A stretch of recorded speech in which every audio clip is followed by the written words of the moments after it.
আসসালামু আলাইকুম প্রিয় ষষ্ঠ শ্রেণীর শিক্ষার্থীরা, আগের ভিডিওতে তোমাদের 1, 2, 3, 4, 5 নং পর্যন্ত অঙ্কগুলোর সমাধান বুঝিয়ে দিতে চেষ্টা করেছি। যারা ভিডিওটি দেখোনি তারা আমাদের এই চ্যানেলে ষষ্ঠ শ্রেণীর প্লেলিস্ট সাজানো আছে গণিতের, তো এই প্লেলিস্ট দেখে তোমরা তোমাদের সমাধানগুলো দেখে নিতে পারো। আজকে ভিডিওতে আমরা 6 নং এবং 7 নংয়ের সমাধানগুলো দেখব। 6 নংয়ে বলা হয়েছে 7 অঙ্ক বিশিষ্ট কোনো বৃহত্তম ও ক্ষুদ্রতম সংখ্যার প্রথমে 7 এবং শেষে 6 আছে। চলো এটার সমাধানটা আমরা দেখি।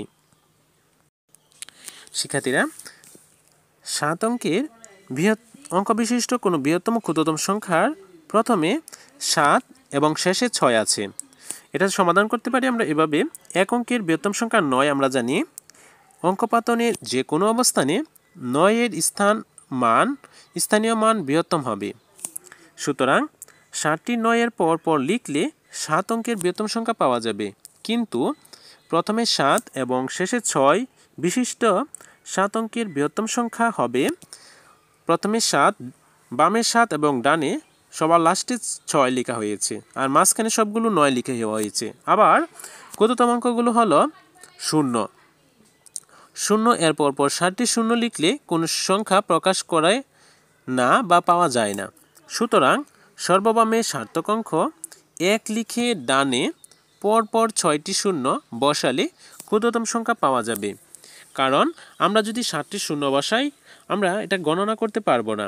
যদি বামে আমরা 1 বসিয়ে দিই ক্ষুদ্রতম সংখ্যা, তাহলে আমরা এটা গণনা করতে পারবো। কিন্তু প্রথমে 7 এবং শেষে 6 বিশিষ্ট 7 অঙ্কের ক্ষুদ্রতম সংখ্যা হবে প্রথমে বামে এবং ডানে 7 এবং শেষে 6। তাহলে সংখ্যাটি হচ্ছে 70,06,000। সুতরাং নির্ণেয় সংখ্যা 79,99,996 এবং পরবর্তী সংখ্যাটি হচ্ছে 70,06,000। আমরা এরপর 7 নম্বর দাগটি দেখব। 7 নম্বর দাগে রয়েছে 73,455 এর অঙ্কগুলোকে বিপরীতভাবে সাজালে যে সংখ্যা হয় তা কথায় প্রকাশ করো। চলো এটাকে আমরা কথায় প্রকাশ করে ফেলি। আমরা যদি 73,455 এর অঙ্কগুলোকে বিপরীতভাবে সাজালে যে সংখ্যা হয় তা কথায় প্রকাশ করি, প্রদত্ত সংখ্যাটি 73,455 বিপরীত ক্রমে সাজালে সংখ্যাটি হবে ঠিক উল্টো।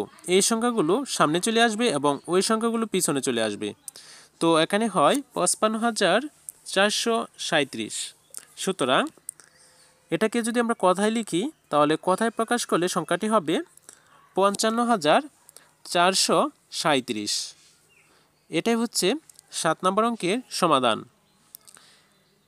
তো প্রিয় শিক্ষার্থীরা, আজকের ভিডিওতে তোমাদের 6 এবং 7 নং অঙ্কের সমাধান বুঝিয়ে দিতে চেষ্টা করেছি। তোমাদের এই অধ্যায়ের সকল কাজ এবং অনুশীলন কাজগুলো আমাদের এই চ্যানেলের প্রত্যেকটি ভিডিও ধাপে ধাপে সাজানো আছে। তোমরা প্লেলিস্টগুলো দেখে তোমাদের অঙ্কগুলোর সমস্যার সমাধান করে নিতে পারো। যদি কোনো সমস্যা হয় বা বুঝতে অসুবিধা হয় অবশ্যই ভিডিওর কমেন্ট বক্সে কমেন্ট করে জানাবে। পরবর্তী ভিডিও দেখার আমন্ত্রণ জানিয়ে আজকের এই ভিডিওটি এখানে শেষ করলাম। পরবর্তী ভিডিওতে তোমাদের 7 পৃষ্ঠার মৌলিক সংখ্যা ও যৌগিক সংখ্যা নিয়ে আমরা আলোচনা করব। তো সবাই সুস্থ থাকো, ভালো থাকো, আল্লাহ হাফেজ।